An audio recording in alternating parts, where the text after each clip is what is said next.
You are looking at the former ethics chair of the Port Authority Board of Commissioners, flashing her badge and credentials. Are you a commissioner? I am the commissioner, one of the commissioners, and I'm heading up. Do you have an ID with that? That is my ID, and that is my business card. Giving the appearance of trying to intervene in a March 31st traffic stop on behalf of her daughter and her daughter's male friend. You may not tell me when to take my child. You may shut the up and not tell me when I may take my kids.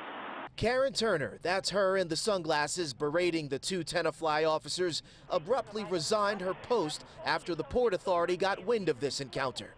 Turner is a longtime resident of Tenafly, New Jersey, where her black Mercedes sat in the driveway of her home Tuesday evening, and no one answered the front door.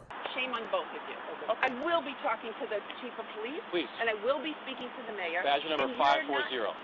Turner can be heard and seen on the police officers' dash cam cameras, reminding the two officers of the fact that she worked for the Port Authority, and she demanded to know the reason for the traffic stop. Why do you need to know? Because this is impacting me, because I got 4 people who are coming back to my house, including people who live in New Haven attending Yale Graduate School, a PhD student, and I don't know why it's so difficult to say what the problem is.